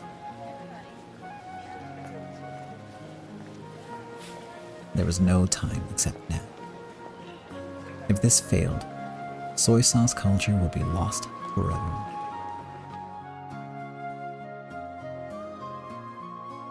Is that your woman's intuition, Rose-chan?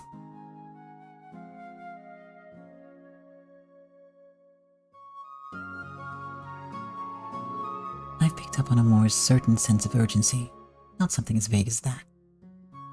Well, I guess it means that your good efforts were just a bit ahead of the times.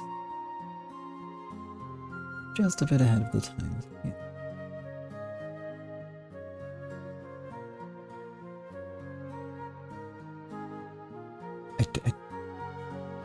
Okay, I'm just gonna keep reading and not... Just gonna keep reading. It's interesting to compare a man's field of vision with a microscope and a woman's with a radar. Men are best at focusing in on one thing and analyzing it in extreme detail, just like a microscope.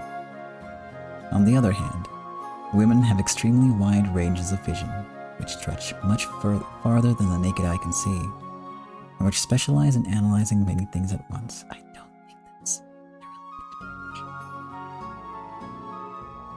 just like radar. Because of this, when a dangerous shadow suddenly appears in front of a ship's course, women can take notice sooner than men and understand the danger. But when this happens, men will ask women about the shadow's shape, its material, its mass, all information from a microscope's perspective. Of course, radar can't pin down such micro-information, so women can't answer these questions from men. When this happens, men laugh at women for being so cowardly, so shallow that they got worked up about information so vague. They didn't even know such basic details. This ability of women to observe events outside men's ranges of vision is what's commonly called women's intuition.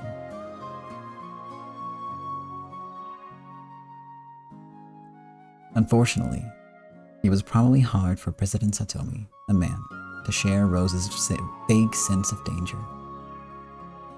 Everyone in the soy sauce industry was also a man. Surely, they had laughed at Rose's plan for being impatient from the start, prepared to shut it down if even the slightest problem appeared. So the real problem here is misogyny then, is my takeaway from this. Because they're not taking her seriously. That's the real issue here. By now, it was already impossible to ask the soy sauce industry to start selling to the masses again. Rose's woman's intuition told her that. Well, Rose-chan, it's not like you did anything wrong. The timing was just a little bit off. I probably would have been fine without Wong interfering, let's be real here.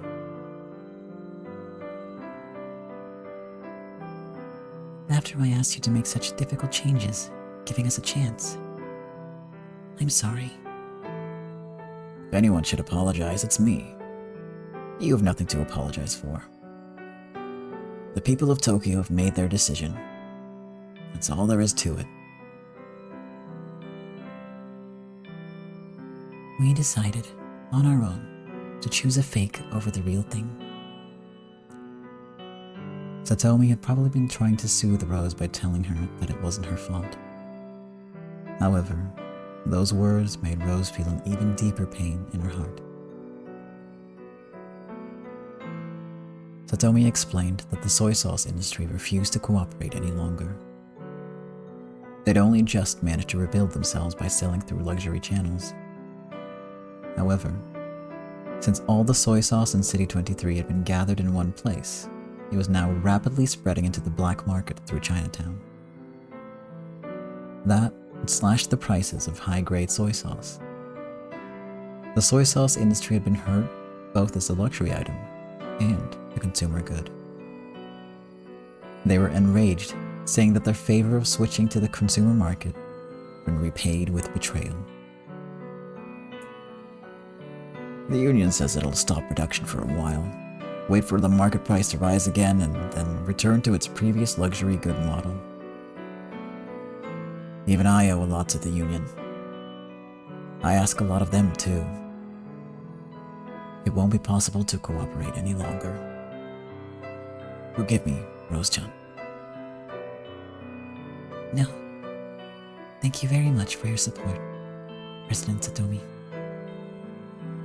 Don't worry so much about it. It didn't work out in the end, but I was able to find a precious friend in Tokyo.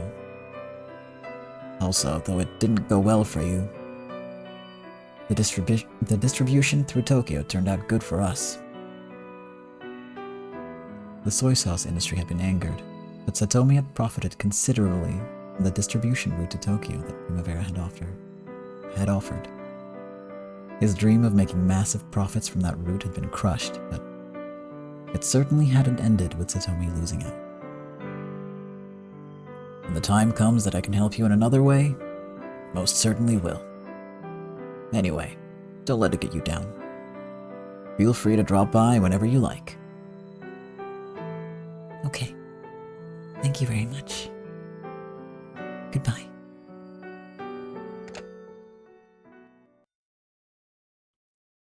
Rose set down the receiver and gave a long sigh. It was now official. The soy sauce distribution plan had failed. He got us good, that Wang Yuan Hong. This is a preemptive strike against us. A strike? No, that's not it. I think this is just a message. That if we don't obey, this will only be the beginning? No, not in that direction. It's more fundamental. Rose stood up and looked outside through the curtains.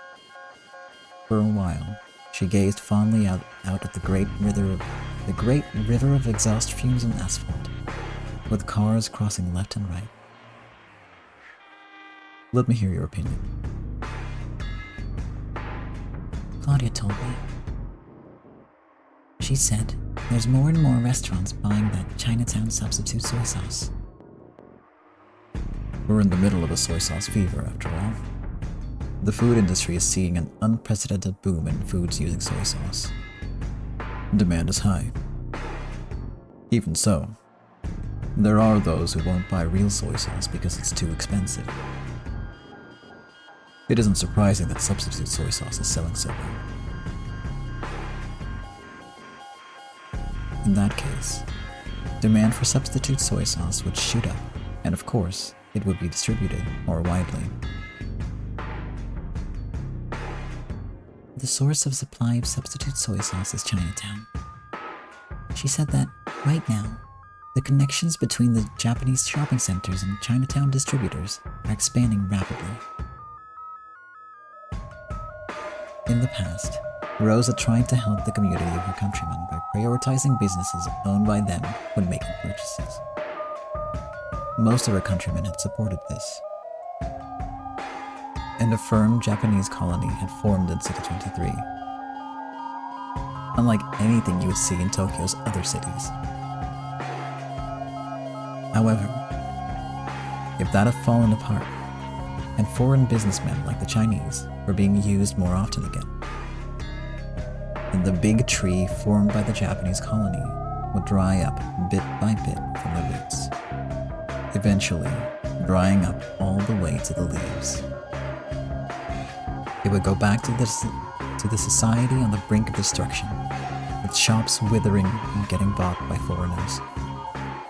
That had existed until Rose's ideals had shown everyone a brief glimpse of utopia.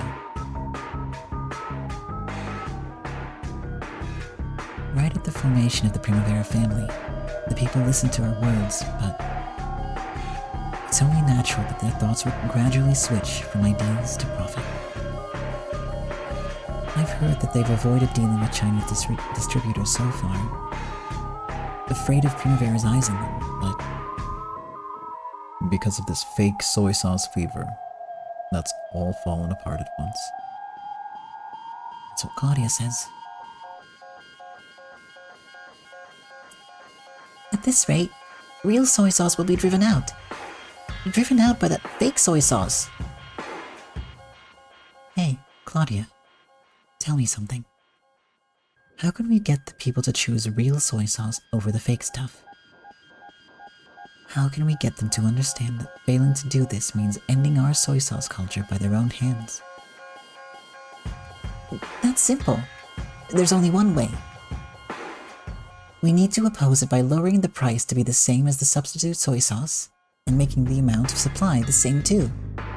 If we do that, no one would choose to buy those disgusting fakes. Even a child would be able to tell the difference.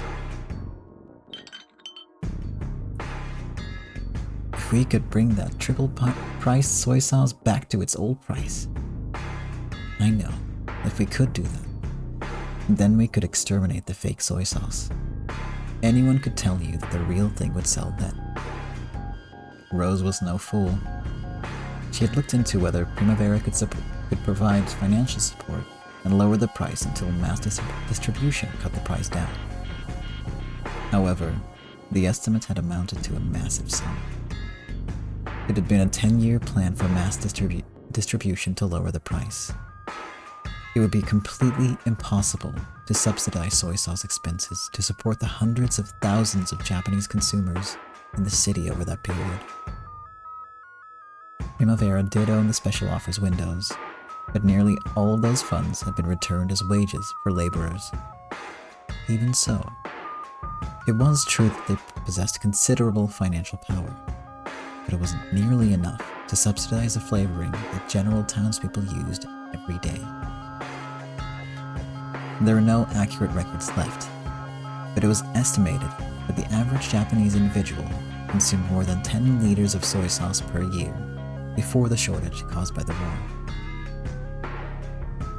The Japanese bought and were dependent on soy sauce to a degree that a 21st century Japanese person could hardly imagine, now that foreign food cultures dominate. The Japanese population of City 23 was also hard to measure accurately, but a rough estimate would probably put it about 300,000 people. In other words, if the people of City 23 regained their Japanese food culture according to Rose's ideals and started consuming soy sauce, then City 23's annual soy sauce consumption would top 3 million liters. It might even get as high as 4 million liters. The price of 1 liter of soy sauce was 3 times the pre-war level, and Primavera was distributing it for 33 Japanese dollars. In other words, to return it to its former price, they would need to support the cost by 22 Japanese dollars per liter.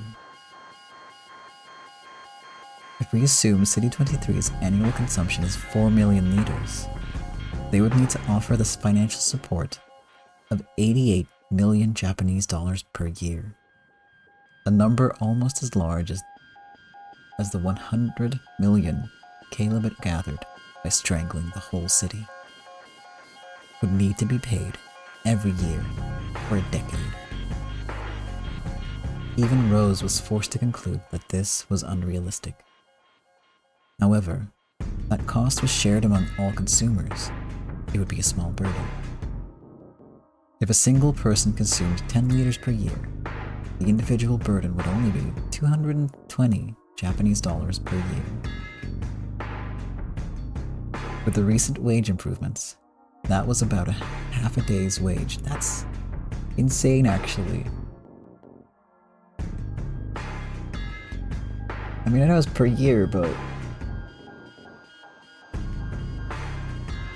Wait, am I doing my math wrong? Yeah, no, I misread that. Hold on. Ignore me.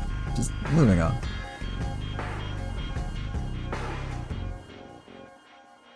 I would edit that out, but I probably can't find it. You know me, I don't do numbers. For the burden of only half a day's wage, they could taste real soy sauce for a year. Rose had been sure that she could get that level of support, but There's also a lot of poor people. It's impossible to ask all of them to bear the burden. Even we wouldn't be able to do business. Isn't that what your Primavera's been saving up money to do? It's impossible, Claudia. Even Primavera doesn't have such extraordinary funds. But Chinatown's been buying that expensive soy sauce at even higher prices. If the GDS can do it, why can't Primavera? the Japanese city folk thought of Primavera and the GDS as forces on pretty much the same level. In truth, even Rose had once thought that they were on nearly the same level, since they each represented their respective cities. However, there was no comparison between the financial power of the two forces. The amount of soy sauce Rose had released into City 23 during the soy sauce fever was 100,000 liters. It was thought that the GDS had bought up nearly 70% of that. Also, the GDS was buying those 33 liters of soy sauce for $66, twice the selling price. In other words, they had invested the massive sum of an estimated 5 million Japanese dollars to blunt Rose's soy sauce policy. On top of that, they had released the gathered soy sauce into the black market. Yeah, where they'll make bank with it. And also that was only 5 million compared to, this is a one-off. So of course they're gonna get that's gonna work, You can't really compare those two things. On top of that, no, I already said that line. And since they were probably selling at near the high countryside prices, the GDS might even be in the black. Plus, some of the city folk were starting to suspect that Primavera had been trying to gouge them by selling soy sauce at triple the old price. From Primavera's perspective, they were taking luxury soy sauce that was out of the common man's reach and drastically lowering the price. But other people didn't compare against that hidden price. One bottle of the old luxury soy sauce cost more than 2,000 Japanese dollars. And that was back when the daily wage for Tokyo laborers was about $200. However, they didn't rejoice in the fact that this $2,000 had become $33. They only compared it to the cheap prices they had found during the well-off pre-war days. They used to be able to buy it for $11. $11 worth in modern currency. They had nothing to say except that $33, triple the old price, was outrageous. In other words, simply having soy sauce bottles displayed in storefronts, triple the price, increased the number of people screaming about Primavera price gouging. The more Primavera spread soy sauce distribution, the more they lost the support of the city folk. And the more the GDS filled their pockets. To combat that, Primavera would have to resist with money too. However, as previously stated, they would need an outrageous sum of money to do that. There is no comparison between Rose, who wanted to restore soy sauce culture out of goodwill, and Wang, who was waging war with vast financial resources behind him. Wang had already been declared the winner of the soy sauce war. And it's not just soy sauce we're talking about. Here and there, the stores have started making deals with Chinatown to get soy sauce. When they do that, they all remember that buying from foreigners is much cheaper than buying from their countrymen, and that you can get many more things in greater quantity. If we leave things as they are, the community of countrymen from your ideals will fall to pieces.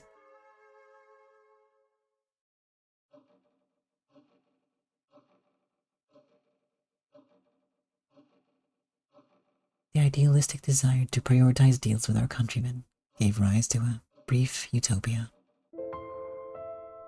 But ideals are no more than dreams. So, it's a dream that they wake from when they see Chinatown's overwhelming quantity and low prices. The problem was already getting bigger than just soy sauce. The Primavera family's foundation ceremony, where people had cried and applauded the society of mutual support among countrymen that Rose spoke of, seemed far away. That ideal, that dream that all of her countrymen supposedly shared, was starting to fall down and break apart. Claudia says most stores are already starting to rely on distribution lines through Chinatown. People have started to say that profit is more important than mutual support among countrymen. What shall we do? The consciousness of the people has started to stray from this ideal. If we are to guide our countrymen, we must return them to the proper path. How? By using the techniques Cyrus and the others specialize in. We are members of the criminal underworld, after all. That won't do. Ideals can't come true unless they're approved of and voluntary. No matter how noble a goal may be, if the path leading to them is paved with coercion and violence, then we'll just be repeating Caleb's son's mistake. We are members of the criminal underworld. While we may engage in bloodbaths with other people in the underworld, we must never shed the blood of those who live in the world of daylight.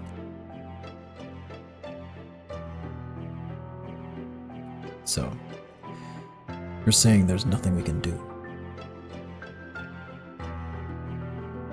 We can only appeal to everyone's Japanese souls. Do you think the people will listen? We won't know until we try. I have faith in the Japanese people. If that doesn't work, we'll probably make the same decision again and again, with all our traditions and culture, not just soy sauce.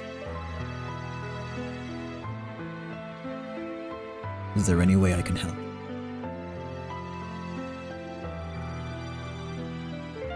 It should be easy for you to calculate how things will end up if they continue changing at the current rate. Preparing for the worst case is your specialty. I want you to prepare for that. Let's rewind that real quick. I want you to prepare for that.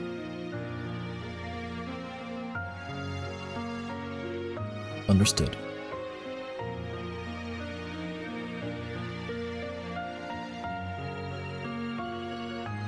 The Japanese are the people who sold off the 5-story pagoda of the Kofuku and Fuku Temple,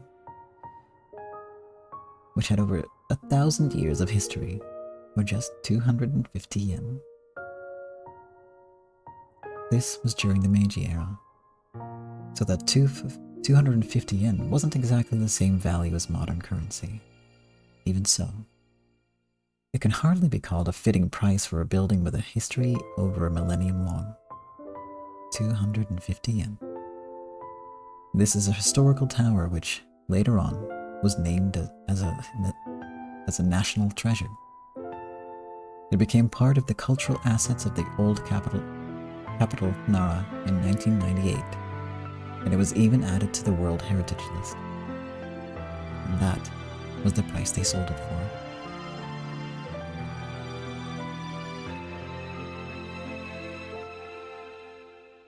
I've learned about the tragedy of Haibutsu Kishaku, the expulsion of Buddhism from Japan that was triggered by the Shinbutsu Bunri, the separation of Shinto and Buddhism. Yes, it was indeed a tragedy. What a tragedy to discover that we Japanese are a people who can use a 1,000-year-old cultural treasure for firewood without any respect. The Japanese are a people so foolish that not only are they unwilling to protect their tradition and culture, but they can't even manage to get a good price for it. The people who couldn't understand the worth of its own culture until Ernest Fenollosa suggested it to Ito Hirobune the first prime minister. Do you know who Ernest Fenollosa was? He was an American. And he was just a paid foreign professor. On top of that, his specialties were philosophy and political economy. In other words, our country's first prime minister was lectured on the value of Japanese culture by an American working outside his field. How far do you think those Japanese would be able to go to protect mere soy sauce, the culture of the everyday meal?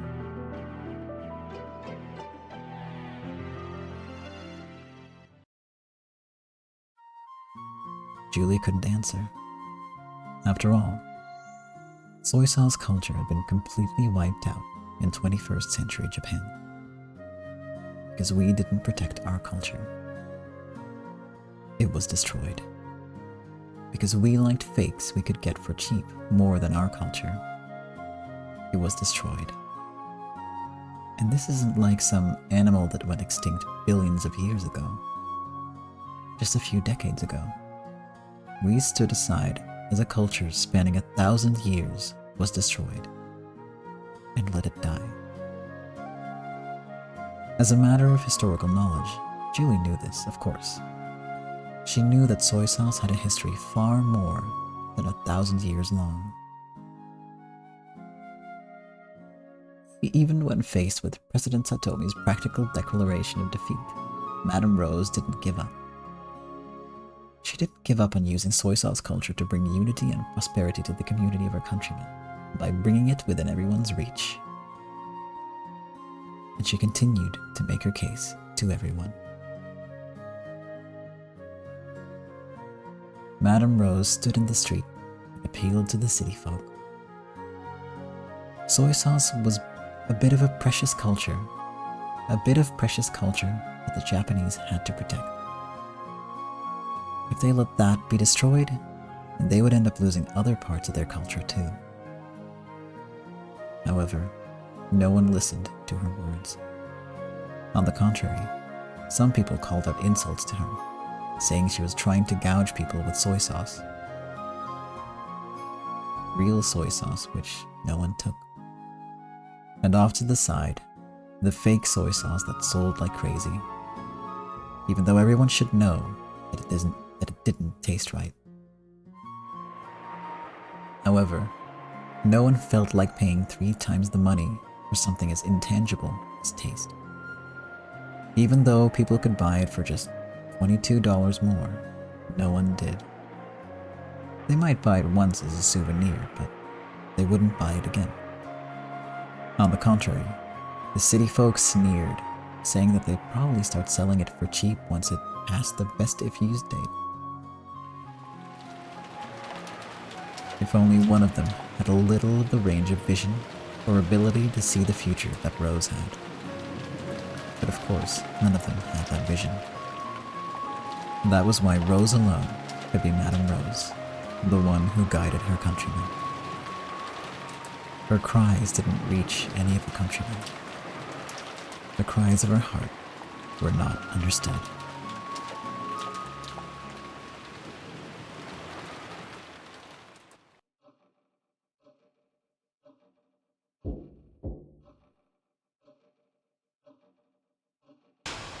And on that note, that depressing note, that's where we'll wrap up for today.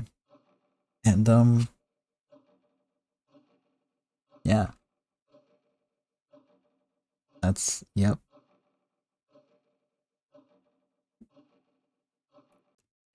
I have said soy sauce more like these past 2 weeks than I have in my entire lifetime up until now, I'm fairly certain. So that's a fun fact for you. Yeah. I actually kind of thought, I won't lie, I expected that there would be like a, oh, but Primavera Strikes Back and they succeed in the end.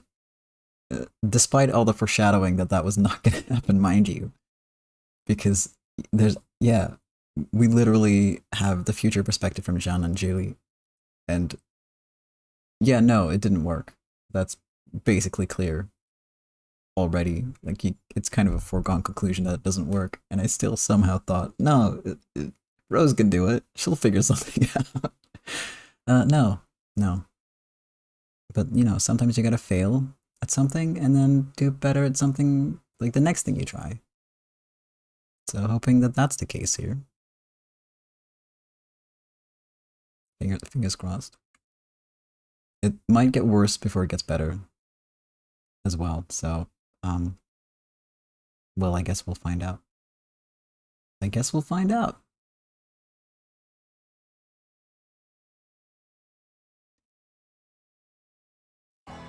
But, yeah.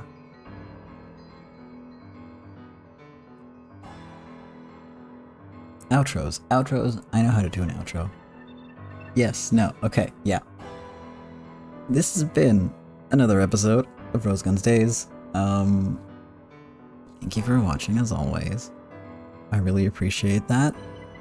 We will be back next week with more. Unless I'm not. No, I will be. I'm gonna do everything in my power to just make it on time. There may be the occasional skipped episode, skipped stream premiere. It's not a stream anymore, really. I may have to skip occasionally because of some real life stuff. Good stuff, mind you. And I can already. What I can tell you is this is the end of the hallway yeller. And by that I mean I will not be around the hallway yeller anymore, rather than anything like untoward. Don't worry, the hallway yeller is safe. Safe to yell in the hallway, but without my presence, without me being able to hear it. So good news for me.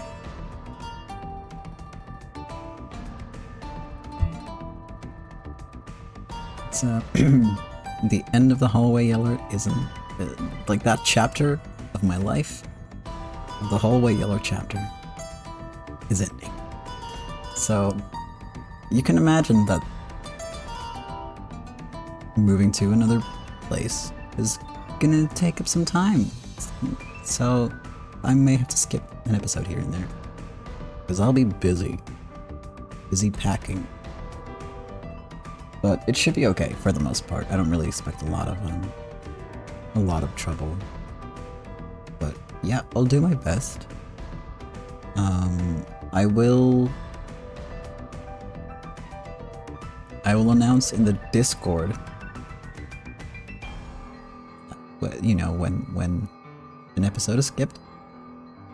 If you're not in there, I do believe that it's listed on my YouTube page. So hey, if you want updates, that's where you gotta go.